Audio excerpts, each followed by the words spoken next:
First topic, let's start with the news this week. 74 charges over payments to agents during Roman Abramovich's reign. What do you make of it? I mean, look, it came out ages ago.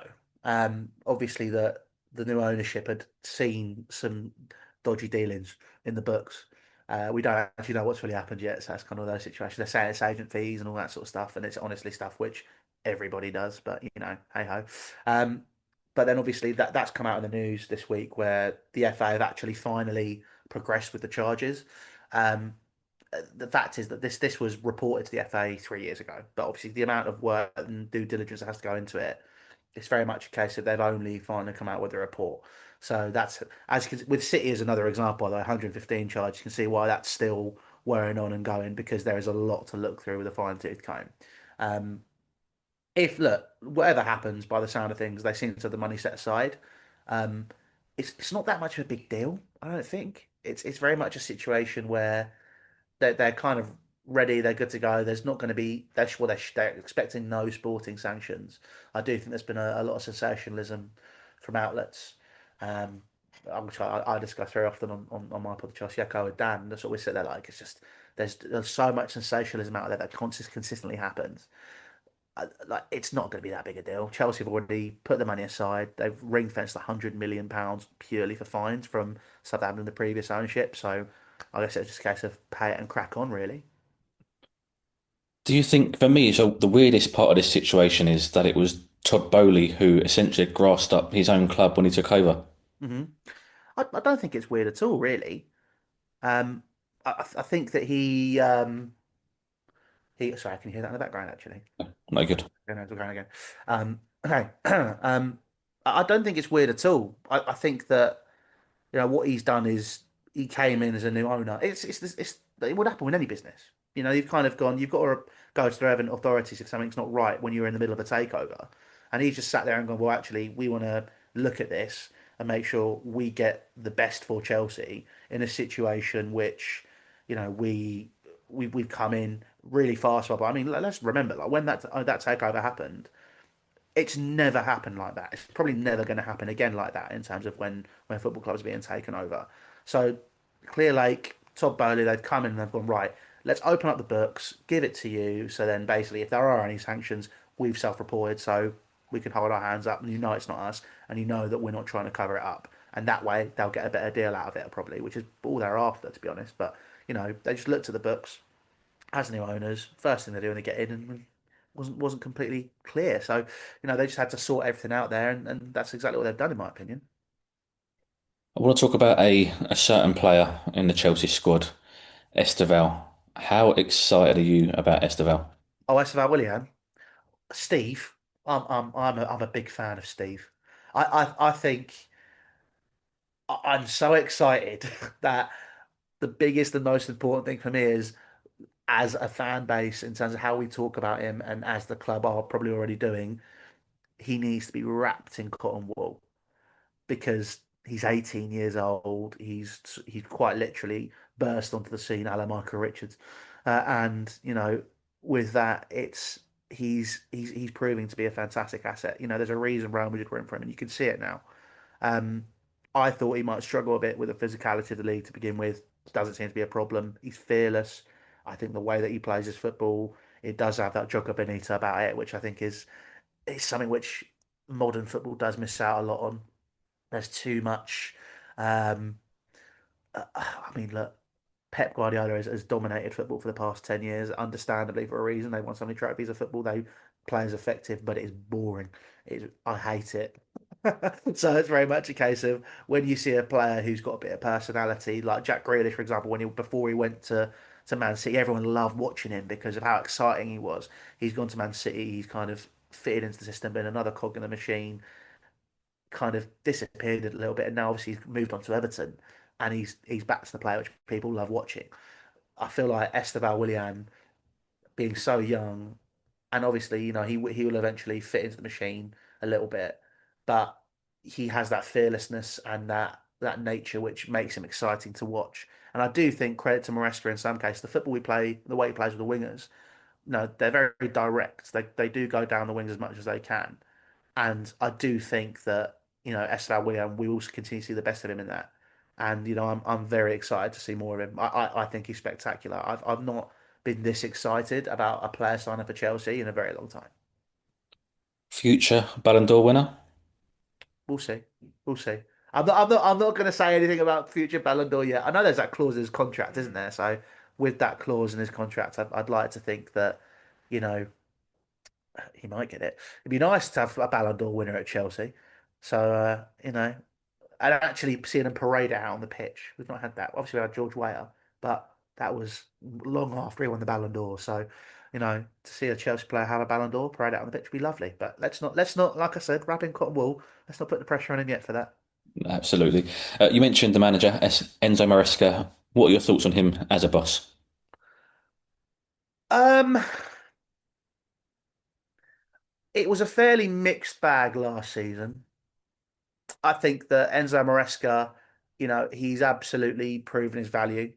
I think I look at the interviews pre the Club World Cup final and the abrasiveness and um the way he conducted himself in those interviews. He was he was very much a Chelsea manager ahead of that final. However, there are points at this season where, or last season, sorry, where the the Twitter tactico came out a little bit too much for me, and I'm very much not a fan of that. I think look for the way I've grown up and the football I've watched and all this sort of stuff. You've always seen managers as this charismatic witch doctor type figure, right? Especially if you think about Mourinho, think about Conte. As two great examples of that, where their personality was a dominant thing and so important to the success of teams and the nature and bringing fans and managers and players together. And I think Thomas Tuchel was another great example of that in another way. Um, you know, I think the culture of Chelsea is so ingrained in that it's taking time for fans to adjust to it, such as myself as well. Because when I'm hearing a manager bang on about on the ball, off the ball, half space, blah blah, I'm like, cool. Like I appreciate there's certain things here, but what's making me want to get behind the team here? There was times at the back end of last season where I was just so done and so tired of it. Um, that I mean, I was never saying get the manager out purely because um, who's out there that's going to replace him that would fit into that model. However, you give a manager time. You've seen him do his thing. He's won two trophies for Chelsea now. He seems to have maybe got things ticking over again a bit more. He's made the important signings. He, however, wasn't fully backed, in my opinion. So if any mistakes happen this year, it's not on him. Again, he has that grace period where he's won two massive trophies for the club. Um, and I think we did see, especially at the Conference League final, there was a click, there was a change in how the team kind of finally started to gel. And I think we're seeing that now, and we're seeing the fruits of that labour. And the team this season look good. They look solid. They're not going to challenge for a league title. I just don't think that's going to happen purely because I think there's still a couple of key bits missing. Goalkeeper being obviously the biggest one. Levi Colwill currently out injured for the whole season, and I think he's so important to how Chelsea play their football, especially when they're playing out of the back. So I think there's a few things missing, but I feel like this is the season where Chelsea are the little horse, what like Mourinho said in that 13-14 season. Um, and Enzo Maresca is finally, I think, learned how to speak to the Chelsea for the Chelsea fans, be a part of the Chelsea fan base. He's very clear cut in what he says. I think a great example, press conference. Obviously, we're recording on the Friday, so early this morning, he came out and he was asked about the 74 charges. And the one thing I do really really like about him is he's kind of going, I don't really care. It's not for me to answer that. When he's basically gone, look, I want to control what I can on the pitch, and this is what we're here to do. 74 charges, and my business. And he's very focused on what he likes and what he wants to do. And where last season I thought that maybe showed a lack of dynamism, we've now seen moving into the season that Chelsea have played with a three at the back. Chelsea have played with a four. They've played with two strikers. They've done different things.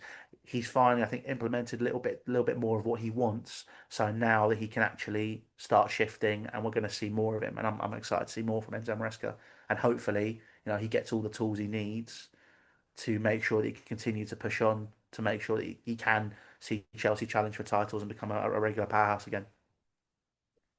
So you said there you don't feel Chelsea will challenge for the title this season. Hmm. I saw this week on Sky Sports News, former keeper Asmir Begovic is predicting Chelsea to finish second in the league. Where do you think the final position will be? I think we'll finish third or fourth. I don't think we'll finish second. I mean, I look at the teams ahead of us. I look at Liverpool. I look at Arsenal. City started slowly, obviously, but the fact is, it's Manchester City. People often forget that City do start a little bit slowly, or they have a couple of bad patches, but then all of a sudden, Pep just puts them into gear and they just fly. Um, I do think they're stronger ahead of us. Um, but I think it's going to be I think it'll be tighter. The thing for me is Chelsea have not achieved more than 75 points since they won the league with Antonio Conte. That's a massive statistic. Chelsea have become the Italy of club cup competitions. You see Chelsea in a cup competition, you don't dispute that Chelsea are going to do well. There's always going to be something going on there. So I think that the next step is to make sure that Chelsea can achieve 75, 80 points, close that gap on the three teams ahead, and really try and push on. I think that's what the season's about. It will be tougher because of the lack of Levi Colwill. I think Liam Delap's going to be a massive miss as well. He's going to be out for 3 months. So, that's not light. It's going to be a long period, and I think, to have all that pressure on a solo striker and João Pedro. Obviously, Mark Gear's come back, but again, he's 19 years of age. You can't really put that much pressure on a player which has a severe lack of minutes. And unlike Estevao, like he's not really had the opportunity. Obviously, whereas in Brazil, Estevao could showcase week in week out what he could do. Mark Gear had the Conference League last season. He was all right. He was solid. He put himself about, but he didn't show anything spectacular to really, feel that he could merit a position in the team ahead of whoever was there with Nicholas Jackson or if it was Pedro Neto playing further forward. So, I think that, Chelsea need to mitigate the issues that they're facing in terms of um, the injuries that they're not piling up per se. I think they could do with the Club World. I think we're going to see a knock-on effect from the Club World Cup, but I think we've mitigated as best we can, and we just need to make sure that we understand that maybe we're not going to get some of the big results we would need to challenge for a league title over the next 3 months because of the lack of a focal point or the lack of Levi Cole maybe, going and playing the ball between the lines. I think there's going to be some significant misses over the next sort of 9 months. If you had a open checkbook, who's the dream signing for Chelsea? Oh, how many have you got? I think for a start, I think a goalkeeper's important. I was gutted we missed out on Mike Mannion. I think that he's a goalkeeper which would add a lot of experience, a lot of prowess. So I'd straight away in going net. When Donnarumma obviously was made available, I was kind of crossing my fingers and my toes that we'd go in for that, but we obviously didn't. But a goalkeeper is so important. Um, I then obviously also cancel Ben Roberts' contract as well. That'll be straight into my open checkbook because he needs to go.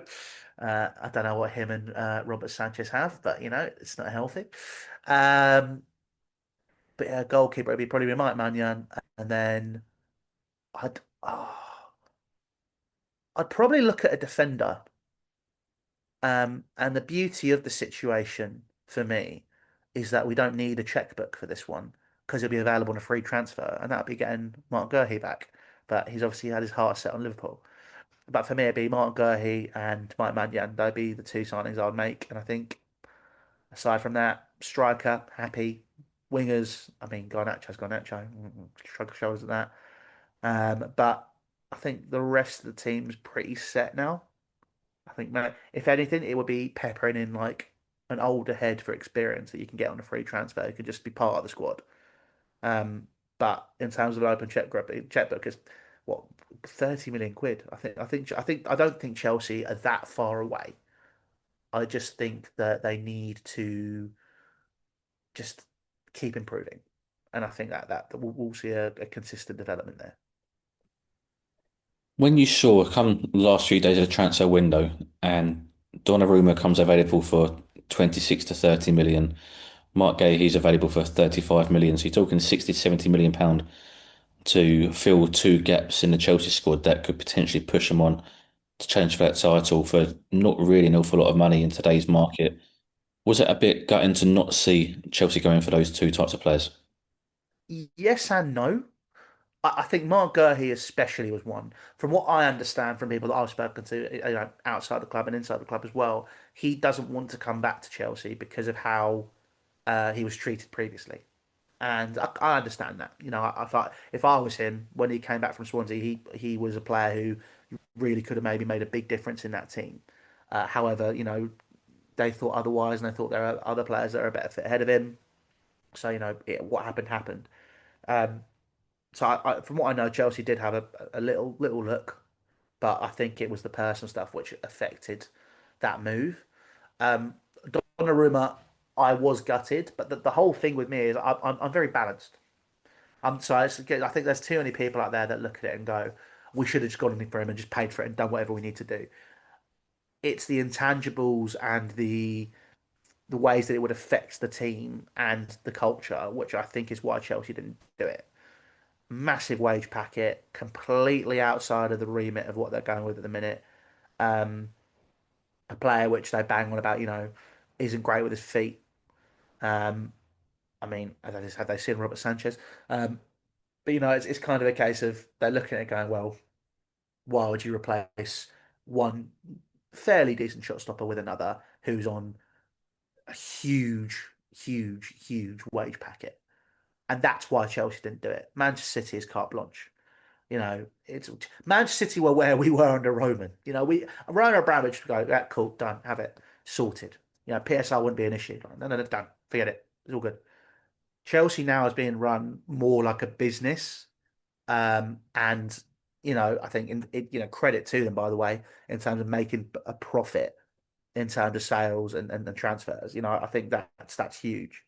But yeah, I look at if there was no emotional stuff to consider. And if it was just a case of we could just sign the player like it's FIFA, yeah, I'd be gutted we hadn't gone in for Monaco here or Donnarumma, but it's not how the world works. So, there's a lot of things to miss out on. And I think that, just signing a goalkeeper now is the most important thing to give Chelsea that extra 9 or 12 points in the season. Talk to you about academy players, prospects. Who's the biggest prospect on Chelsea's book that people should look out for in the years to come? And you can't say Estevao. um, there's a few, to be fair. I think Shim's a player who everyone's quite excited about. So he's a striker, and he's somebody who um, I think they can see stepping up into the Chelsea team. But the biggest academy prospect, like the one which I think people are really excited about, and Newcastle sniff around for him as well this summer, which says a lot because they wanted him to come in as a potential starter. Is Josh Achimpong. Josh Achimpong is, a player that is a utility man across the entire back line, can even play in defensive midfield, very comfortable. He stepped in obviously for Tosin Adarabioyo in the opening game of the season when Tosin was ruled out injured, and held up to the physical challenge of Jean-Philippe Mateta, and was fairly comfortable in doing so as well. The numbers from that game speak for themselves. I thought he was spectacular as well on the eye test, which is how I like to measure a lot of things. Um, but I thought he looks solid. He's a player which I think is who Chelsea consider untouchable.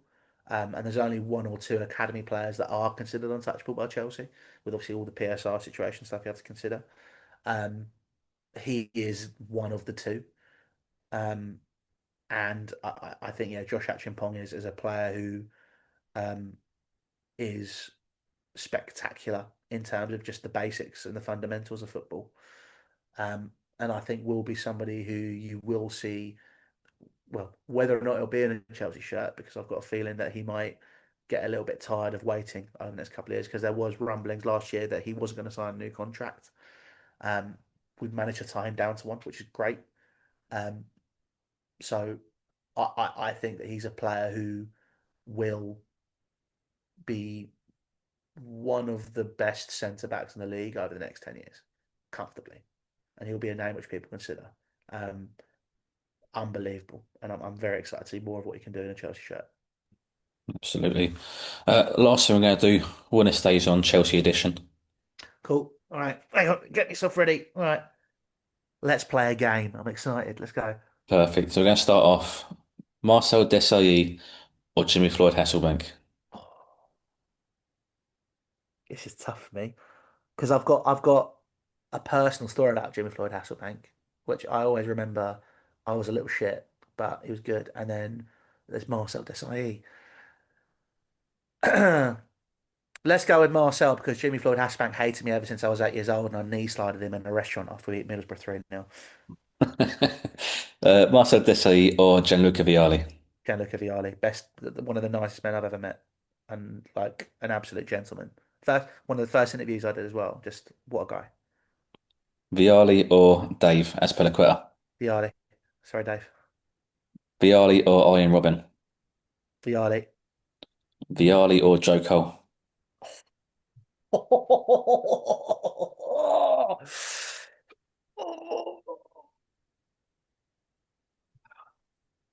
Vialli. Sorry, Joe.